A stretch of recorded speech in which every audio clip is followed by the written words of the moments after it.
Thank you so much for coming to our workshop tonight. My name is Stephanie, and I'm the event coordinator for Boulder Bookstore. And yeah, just thank you so much for coming. And it's with your support and your book purchases that we are able to bring you cool things like this. So thanks for the support. And then a little about our presenter tonight. Professor Emerita Brenda J. Allen retired in April 2019 as the Vice Chancellor for Diversity and Inclusion and Professor of Communication at the University of Colorado, Denver and the Anschutz Medical Campus. During almost 30 years at the university, Professor Allen developed a track record for scholarship, teaching, service, mentorship, and training. Among her numerous publications is a groundbreaking book entitled Difference Matters, Communicating Social Identity. She's working on a third edition. She is also developing a global online course on inclusive leadership for Coursera. Okay, with all of that, we're gonna get started with Dr. Allen. Thank you so much, Stephanie, and the rest of the staff at the Boulder Bookstore. If you would start the slideshow, that would be great.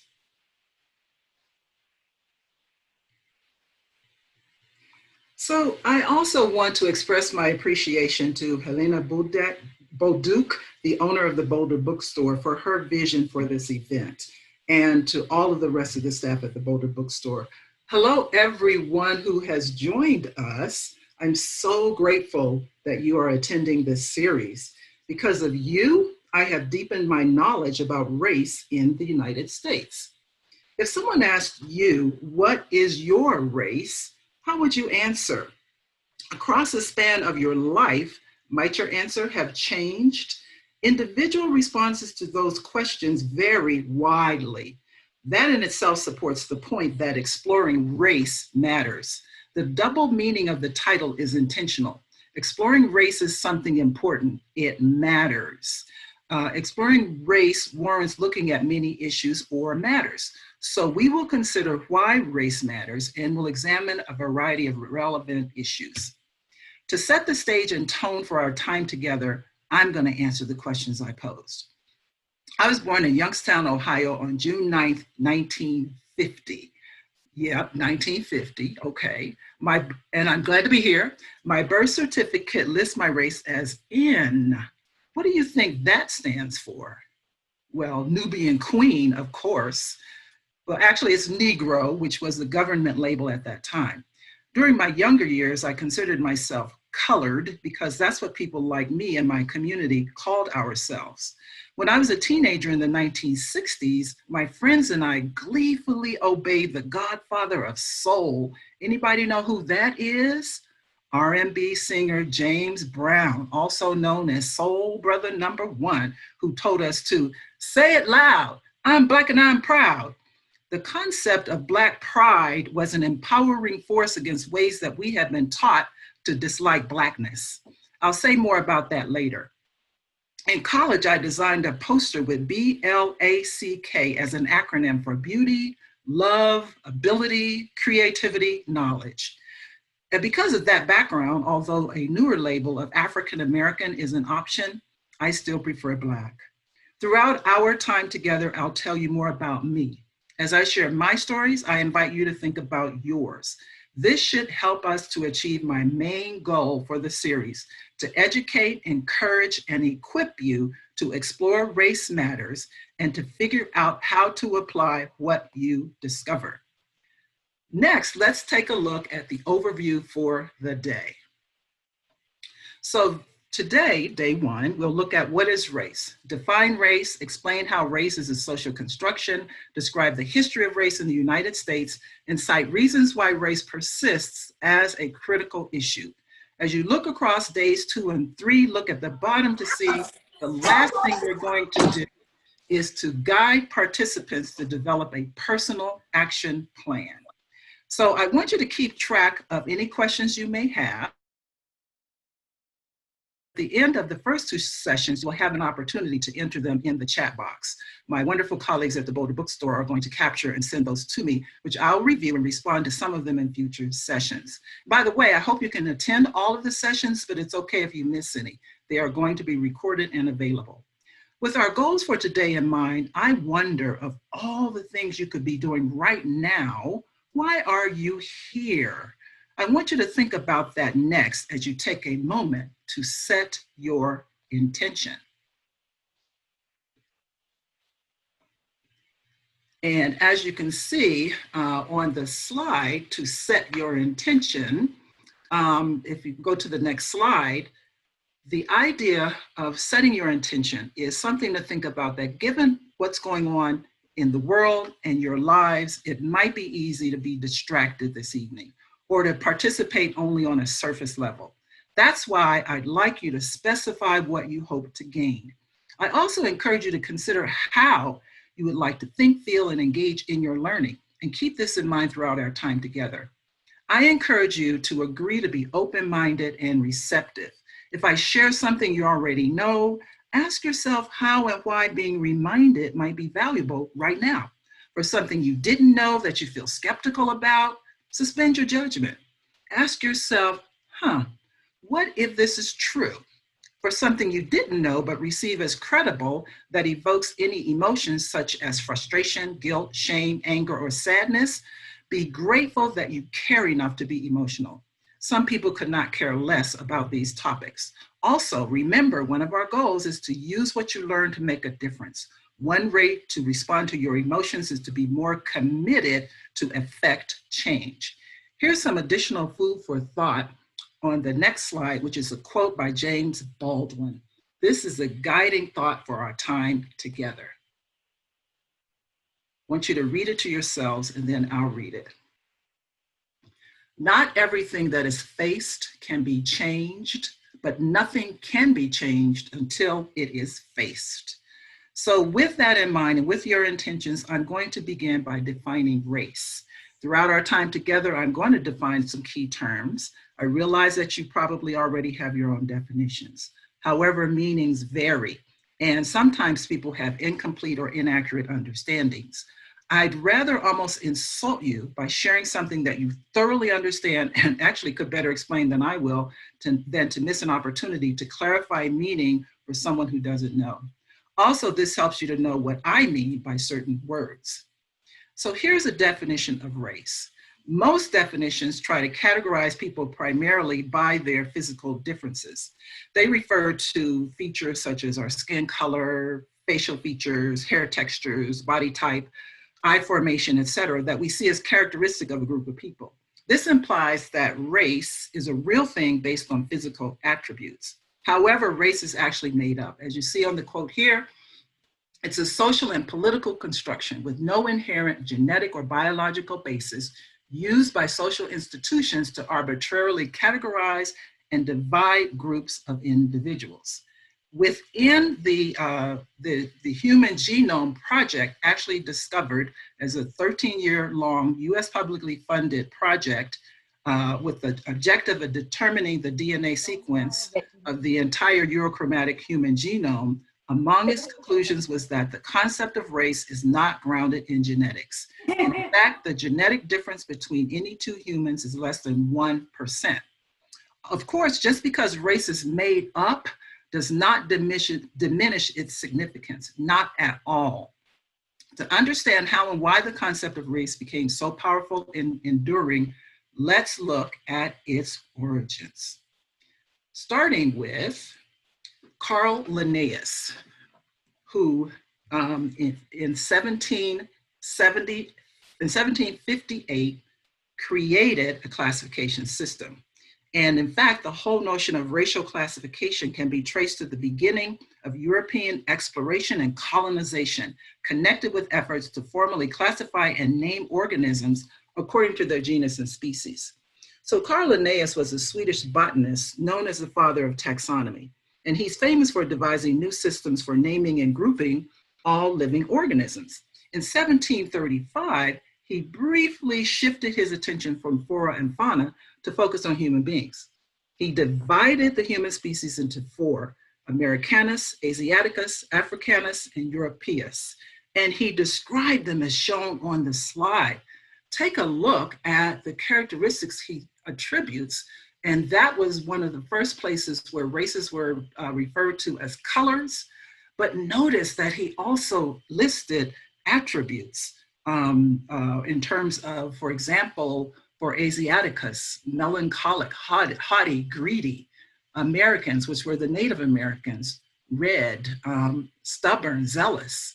Notice for Europeans that there were no what I would consider as negative traits. And for Africanus, there were many of them, and many of them are ones that persist to this day. So he was one of the first. Next, you will see Johann Friedrich Blumenbach. So he's another one who was, oh, by the way, back to Carl Linnaeus, I could find no evidence in terms of what did he use to make those characteristics. On the next slide, you will see Johann Friedrich Blumenbach. And Blumenbach was a naturalist. Please go to the next slide. Blumenbach was a naturalist who actually created one of the most popular classifications. And he based it on the analysis of a skull from the Caucasus Mountains of Russia. And he declared, I have allotted the first place to the Caucasian because this stock displays the most beautiful race of men. Blumenbach contended that they were the superior, most civilized race. And he said that the other races represented a degeneration from the original type. His model was widely embraced. Thus, Blumenbach inadvertently paved the way for scientific claims about white superiority. These classifications were among others that emerged in the late 18th century that helped to rationalize social inequalities and justify discriminatory policies and laws.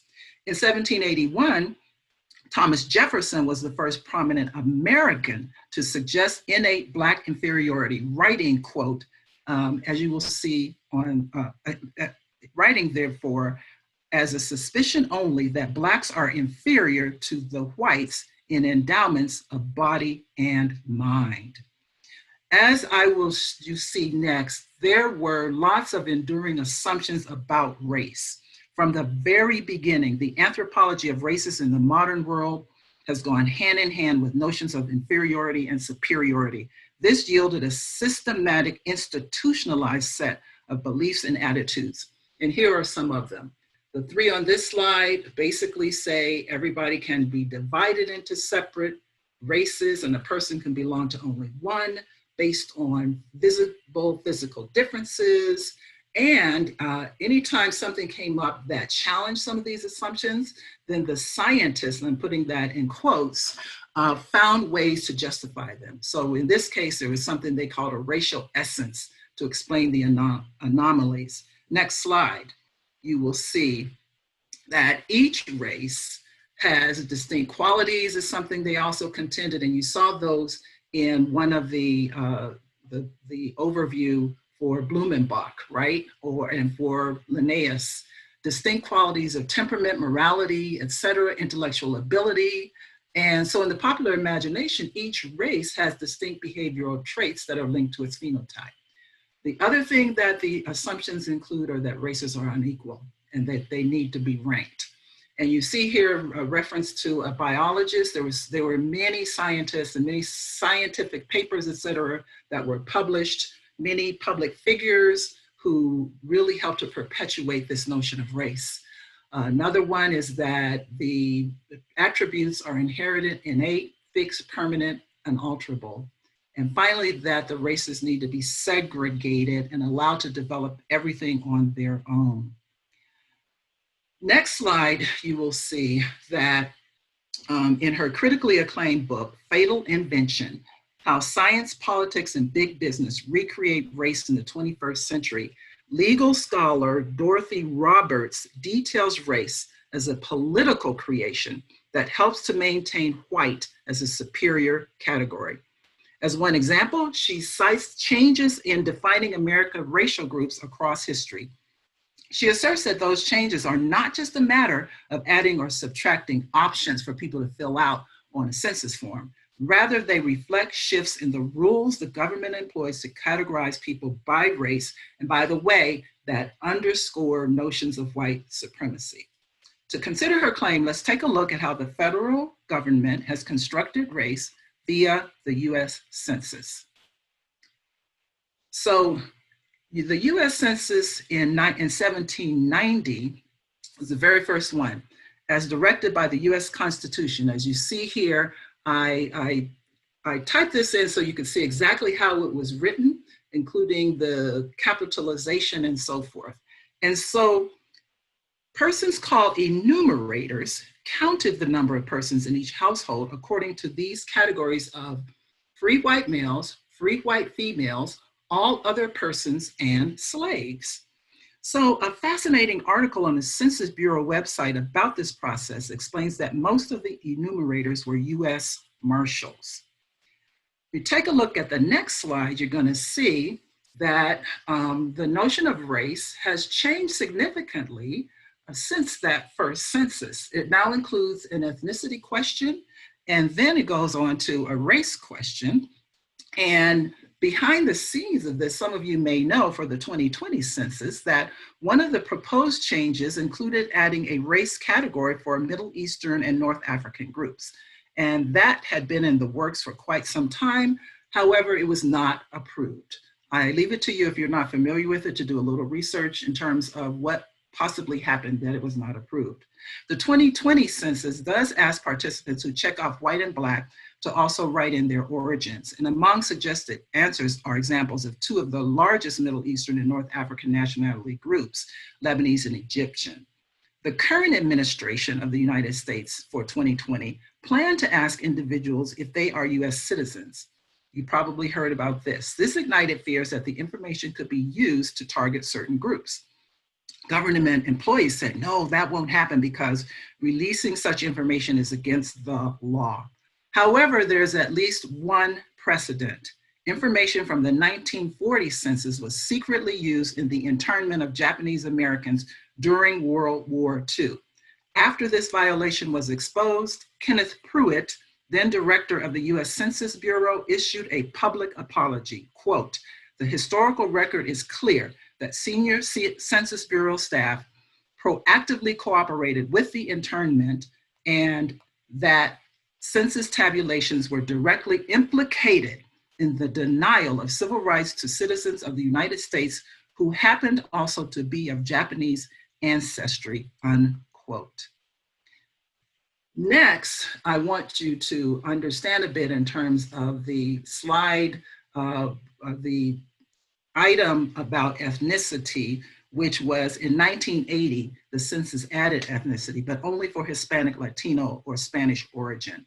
And I think that the newer way that Blacks and whites can indicate origin may get at ethnicity, which refers to cultural factors such as nationality, regional culture, ancestry, and language. On the next slide, you're going to see something that I encourage you to, if you haven't seen this, to go to the Census Bureau. And by the way, all of the references will be available to you at the end of the series. I've amassed quite a lot of them, and I'll have live links that you can go to them. But in the meantime, this one is a chart of race categories from 1790 to 2010. And the colors that you see represent the various racial categories. If you take a look at this, do you see which colors are constant across the whole span? I wish I missed talking and being interactive, but can you see colors that are constant? Well, they're blue and orange, and those are Black and white. And Black was changed many times while white was changed only slightly.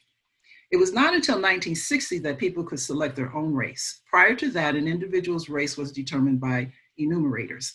I couldn't find instructions to enumerators about, so how did they figure out a person's racial identity? It was not until 2000 that Americans could choose more than one race to describe themselves, allowing for an estimate of the nation's multiracial population. This is a live chart, so as you hover over the various categories, interesting information, including some old documents and so forth, will pop up. Exploring the background of census race categories reveals ways that they serve to maintain the white category as the superior. They reflect the politics and science of their times. For example, in the second half of the 19th century, census data helped to drive scientific theories of race that were used to justify racial discrimination. Prominent among these was eugenics, meaning good genes, to emphasize heredity as the cause of all human behavioral and cultural differences. To paraphrase a quote from the PBS's website, quote, eugenicists advocated selective breeding to engineer the ideal society. Their writings found a receptive audience among white intellectuals in the early 20th century and profoundly influenced many aspects of American life, including immigration policy, anti-miscegenation laws, involuntary sterilization in schooling. Although the American eugenics movement collapsed by World War II, its effect on institutions and social policy is long-lasting, finding its fruition in Nazi Germany. In 1890, the census added quadroons and octoroons as categories under the race category. So enumerators were instructed to write white, black, mulatto, quadroon, octoroon, Chinese, Japanese, or Indian. Those were the categories then, according to the color or race of the person enumerated. The instructions go on to say, be particularly careful to distinguish between blacks, mulattoes, quadroons, and octoroons. The word black should be described those who have 3/4 or more black blood, mulatto, and it goes on in terms of percentage of black blood. So you've probably heard of the one drop rule. Next slide. That is a social and legal principle of racial classification that was historically prominent in the United States in the 20th century. It asserted that any person with even one ancestor of Black ancestry, therefore the one drop of Black blood, is considered Black, or at that time Negro or colored. From the early 1700s and 1800s up to the late 1900s, who was Black or white was a matter of state laws. You could be Black in one state, but when you cross the state line, you would no longer be considered Black. Some states said if you look or even act Black, you're Black. Some said if you have 1/4 of a Black blood running through your veins, you're Black. Some states declared if you have one drop of Black blood, you are entirely Black. Now, those weren't official laws, but they were widely followed.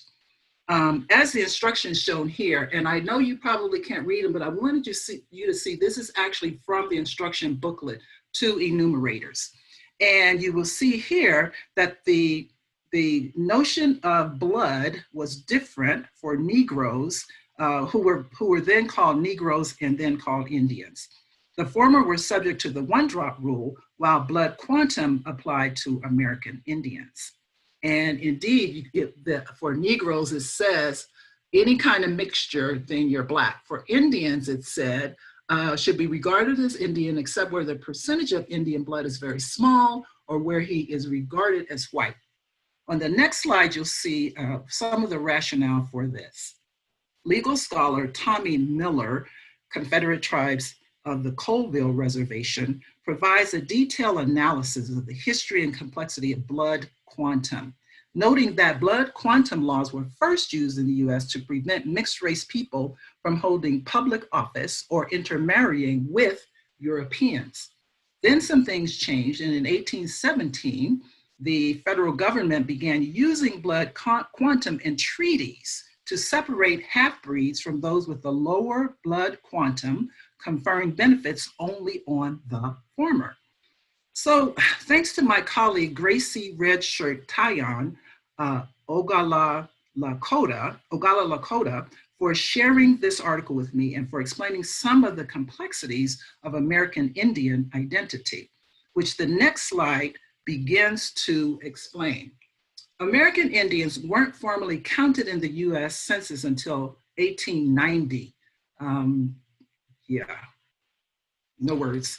Ms. Redshirt Tayan noted that vast differences exist in the over 560 tribal nations, including their constitutions and unique requirements for enrollment.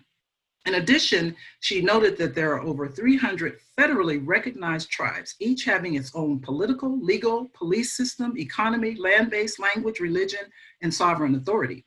Thus, although American Indians often are described as if they are homogeneous, their identity is quite heterogeneous. The same can be said of Asian Americans, as shown in the next slide.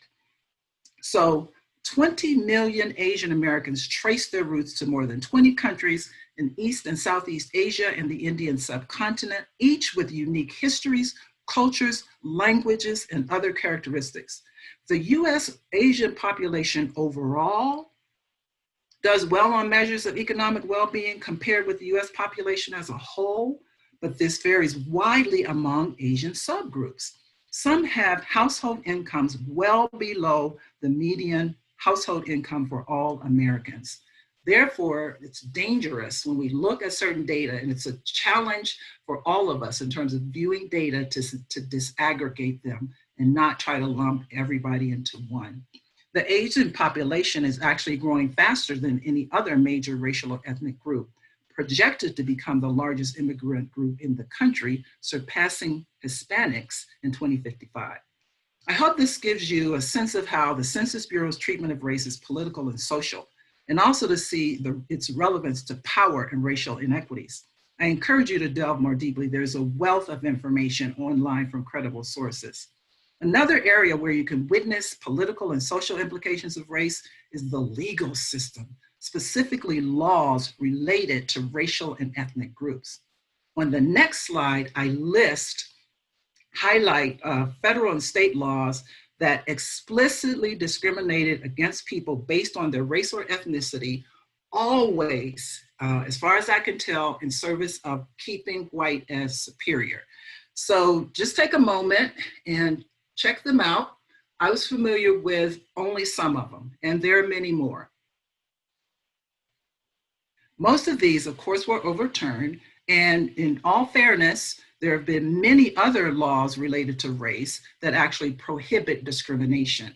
However, I want to highlight these in service of helping you to understand just how embedded this notion of white supremacy is in our legal system and our laws and so forth. So I'm going to highlight a few of the items on the list, starting next with the Indian Removal Act of 1830. This was the first major legislative move away from the US policy of saying that they were respecting the legal and political rights of American Indians. This act authorized the president to grant tribes unsettled Western prairie land in exchange for desirable territories within state borders, from which the tribes would be removed on behalf of white settlers who wanted to grow cotton on that land. President Jackson strongly promoted this new policy, and the United States resorted to force to make the Native Americans comply with the demand that they move west, regardless of the fact that many of them had homes, representative government, children in missionary schools, and trades other than farming. Some 100,000 persons, according to what I've read, I'm only basing it on that, who knows, there may have been many, many more, were forced to march westward under US military force. Up to 25%, many in manacles, perished en route. This became known as the Trail of Tears. And notice that President Jackson says, "It gives me pleasure to announce the benevolent policy in relation to the removal of the Indians beyond the white settlements is approaching to a happy consummation." The next example of a particular law is Black codes. As you'll see on this slide, Black codes, and this example is from the Louisiana Black codes. So as former slaves fought to assert their independence and gain economic autonomy during the earliest years post-slavery, white landowners sought to control the labor force by designing a system similar to the one that existed during slavery. Nearly all the southern states enacted their own Black codes in 1865 and 1866. While some of these granted certain freedoms, including the right to marry among themselves and testify in court, but only in cases involving other Black people, their primary purpose was to restrict Blacks' labor and activity. Virtually all of the former Confederate states passed strict vagrancy and labor contract laws. They even developed what were called anti-enticement measures, designed to punish anyone who offered higher wages to a Black laborer already under contract. Blacks were subject to arrest, beating, forced labor, and quote unquote apprenticeship laws forced many minors, either orphans or those whose parents were deemed unable to support them by a judge, into unpaid labor for white planters. The Black codes were enforced by all white police and state militia forces, often made up of Confederate veterans of the Civil War across the South.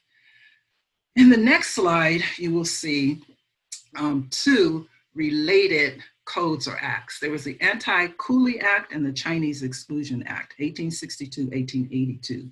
The Chinese Coolie Act was created to protect free white labor against competition with Chinese coolie labor and to discourage the immigration of the Chinese into the state of California. So that actually included imposing a tax on Chinese as a monthly tax seeking to do business in the state. And it was designed specifically to protect white laborers. The Chinese Exclusion Act of 1882 was the first significant law restricting immigration into the United States. Many Americans on the West Coast attributed declining wages and economic ills to Chinese workers.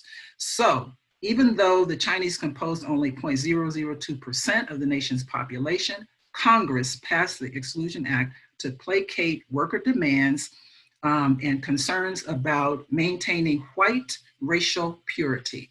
This is a flyer, a copy of a flyer that says, "Hip hurrah, Chinese excluded." That has been signed by our Democratic president. The white man is on top. Let every Democrat and all other good citizens turn out and ratify this democratic measure. The final example is Mexican repatriation. This was for forced migration. As many as 1 million people of Mexican descent were forced or pressured to leave the United States. And the term repatriation is actually inaccurate because according to what I read, approximately 60% of those driven out were actually US citizens. The event carried out by American authorities took place without due process. And there are photos of just throngs of people, many of whom actually walked across the border. And actually, that's part what people say, what writers, scholars say is that persons of Mexican descent were targeted for removal because of the proximity of the Mexican border, because of the physical distinctiveness of their physical characteristics, and also because many of them were living in easily identifiable barrios. While supported by the federal government, actual deportations were largely organized and carried out by city and state governments, often with support from local private entities. Now let's go back to the census just for a moment. In 1930, for the first and only time, Mexican was listed on the census as a race.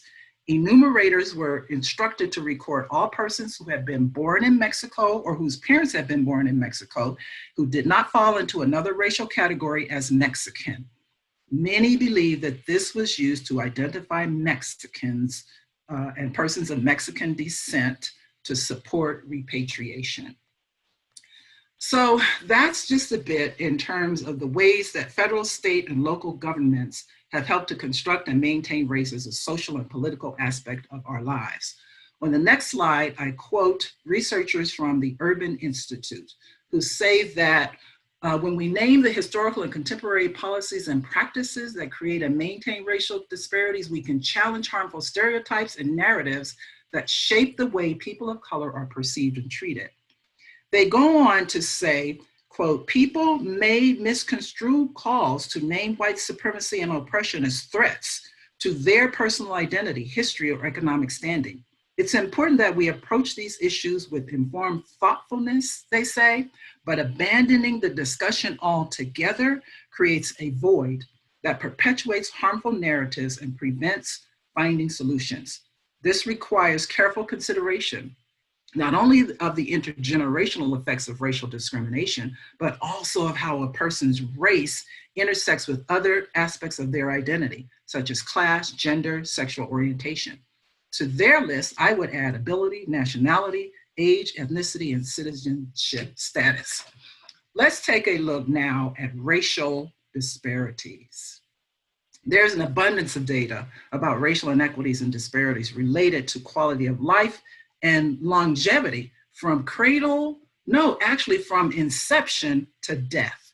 These are evident in every sector of private and public life, including healthcare, criminal justice, education, income, employment, politics, and home ownership. Then on the next slide, I refer to National Association of Criminal Justice Lawyers, Nina J. Ginsburg, who said, "It is without question that a core feature of the American way of criminal justice has long been and remains its function as an instrument of racial and ethnic oppression. As you will see in the next slide, in which she also asserts that these are well documented and on display each and every day for anyone who cares to look. And I will echo that from her. If you look at the data, and especially if you begin to disaggregate them for other aspects of identity, you will see what you see here in this chart from the Prison Policy Institute, which illustrates the impact of intersecting oppressed identities of gender, race, and social class. So in terms of the criminal justice system, it ranges from who gets accused or called, who the police call, who calls the police about, arrested, convicted, to practices like stop and frisk, money bail, the pre-trial process, to implicit bias and charge and case disposition, what happens in the courtroom, sentencing, juries, and the collateral consequences of conviction. So this particular chart, as you can see, looks at gender, race, and social class, and concludes that most people in prison are poor, and the poorest are women and people of color. And again, there are many, many statistics. I'm just giving you a touch of some of them. Next, let's look at race and health disparities. So Dr. David Satcher was a 16th Surgeon General from 1998 to 2002. And while in that role, he stated, quote, compelling evidence that race and ethnicity correlate with persistent and often increasing health disparities among US population demands national attention. He goes on to say that the future health of America as a whole will be influenced substantially by our success in improving the health of these racial and ethnic minorities. The COVID-19 pandemic has starkly illuminated those disparities, as shown in the next slide, which is a chart from the CDC. One thing to note on this chart at the bottom, it says race and ethnicity are risk markers for other underlying conditions that impact health, including socioeconomic status, access to healthcare, and increased exposure to the virus due to occupation. For example, frontline, essential, and critical infrastructure workers. This demonstrates the structural nature of racism, which we will explore next time. But if you take a look at those figures, they speak for themselves. Another area, as you'll see on the next slide, is the notion of wealth. And in this book entitled The Color of Wealth, the authors identify discriminatory legal practices that benefit white Americans while preventing racially minoritized groups from participating in government wealth building programs. It shares the insights of these 5 leading experts on racial wealth divide to demonstrate the undeniable influence of the government on individuals' net worth. In the next slide, you can see some examples of that. The US unemployment rate by race as of May 2020. Next is the median household income. You can see the distinctions there. And again, though, I caution you, as you see Asian at the top, to pause before you accept that as representing all Asians. The next slide shows the poverty rate. And these stats have held relatively steady. You can see in terms of steady, in terms of the hierarchy, they have gone up and down, but you can see in terms of the lines. The next area of taking just a brief look at, as we're doing just kind of like a run through, is looking at housing. And in the next slide, I have a picture of the cover of the book, The Color of Law, and the author. In this groundbreaking history, Richard Rothstein, a leading authority on housing policy, challenges the myth that America's cities came to be racially divided because of individual prejudices, income differences, or the actions of private institutions like banks and real estate agencies. Rather, The Color of Law undeniably makes clear that laws and policy decisions passed by local, state, and federal governments promoted discriminatory patterns that persist to this day. And you can see here on the next slide about home ownership. Again, these figures have remained relatively the same in terms of the disparities across time. And that concludes our brief look at the social and political constructions of race. I hope it helps you better understand how and why race matters and the role of systems and structures for maintaining white supremacy. So next, I want to check in with you in terms of your race. And we're going to launch a poll here in terms of how important is your racial or ethnic background to your sense of identity. Please choose one.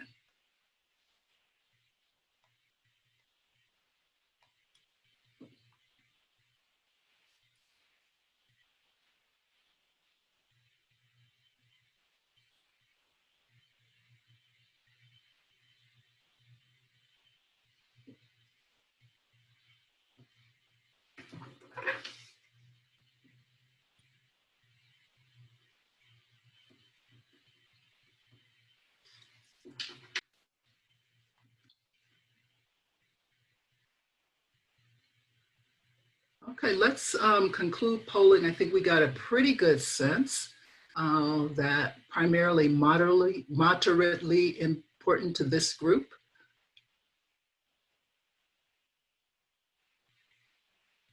So now that you've seen, that you've answered this and we've seen your results, the next slide, stop sharing the results and look at the next slide, you'll see that from one survey by the Pew Research Center, Blacks were more likely than other groups to see their race or ethnicity as central to their identity. I can tell you that rings true for me. If your race is represented up there, I wonder how you fall and compare with that. So now let's begin to wrap it up in terms of exploring race matters. And as I now give a quick overview in terms of some of the takeaways I hope you get from today on the next slide, I would like for you to, if you have any questions, we are now going to open up the chat box and you can just type those in. Be sure you type the question for everybody. I think if you just typed it to me, I'm not sure if I would get them. So exploring race matters because it's a sense of identity for people. That sense of identity does vary from group to group and person to person. That sense of identity has different implications in terms of what it means. Exploring race matters because of inequities and disparities that persist. Exploring race matters because people have varying views of the notion of the significance of race, as well as racism, whether or not it exists. This warrants discussion, education, advocacy, and ally building in order to fully engage in anti-racism, which we will explore next time. It also matters because this notion of genetics has not been concluded by the Human Genome Project. Dorothy Roberts' book, Fatal Invention, which I mentioned earlier, details how an emphasis on race and biology has been revived by what's known as cutting-edge science in terms of race-specific drugs, genetic testing, and DNA databases. She contends that continues to undermine a just society and to promote inequality. Race matters due to population predictions, and I won't go over those. Exploring race matters really matters because if we really want to achieve civil rights for everyone, we've got to delve into these issues. We've got to expose some of the things that we've discussed today. We've got to do our best in terms of understanding, in terms of fighting back, in terms of we're going to look in the next time at what it really means to be anti-racist. And finally, exploring race matters to fulfill the promise of a society that values everyone regardless of their race. Exploring race matters to achieve our potential to become a more just and humane nation and world. On the next slide, I have one recommendation for what happens sometimes when I share information and insight about the history of race in the US, individuals get emotional. They wonder why they didn't know some of this. Why wasn't this included in the formal education? Of course, I have an answer for that I won't share here. I bet you could guess. I bet you may have a similar answer. It comes back to the premise of the exploration of race as a social construction in the first place. But among my responses to them is to recommend that they read A Different Mirror by Professor Ronald Takaki. Winner of an American Book Award, A Different Mirror recounts US history. As one reviewer of the book explained, Takaki traces the economic and political history of Indians, African Americans, Mexicans, Japanese, Chinese, Irish, and Jewish people in America, with considerable attention given to instances and consequences of racism. Among many things that I really like about the book, in addition to beautiful writing, kind of a narrative style, just grace, but rigor in terms of the research, et cetera, is that he describes instances of coalition and exchange between racial ethnic groups. And that's what I really, really believe is important as and it's part of understanding the history of race and ethnicity, is really to gain more insight in terms of those persons who came together across races and strove to have a better, much more equitable nation. So for our next session, as you see here on the next slide, we're going to look at why is race relevant to everyone, defining racism and anti-racism, look at this notion of race as social identity, explain then how we're socialized, and then describe some dynamics of interracial communication. I hope that you will reflect on what I've shared today and begin to think about your action plan. Thank you very much. Thank you so much, Dr. Allen.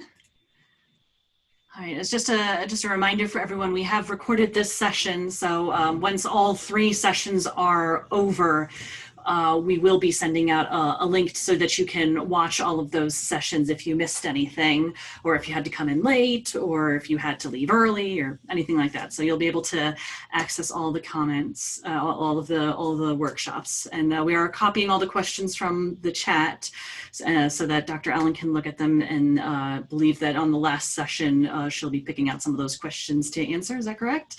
Yes. All right. Well, thank you so much, everyone, for coming, and thank you, Dr. Allen, for this excellent content. I think we're all looking forward to session 2 on Wednesday. As am I, and I'm looking forward to seeing the questions that you all posed. And remember, this is as much about really thinking about what you're going to do, both as an individual and in any systems or structures that you are involved, how you can work with them as well. Thank you so much. Bye, everybody.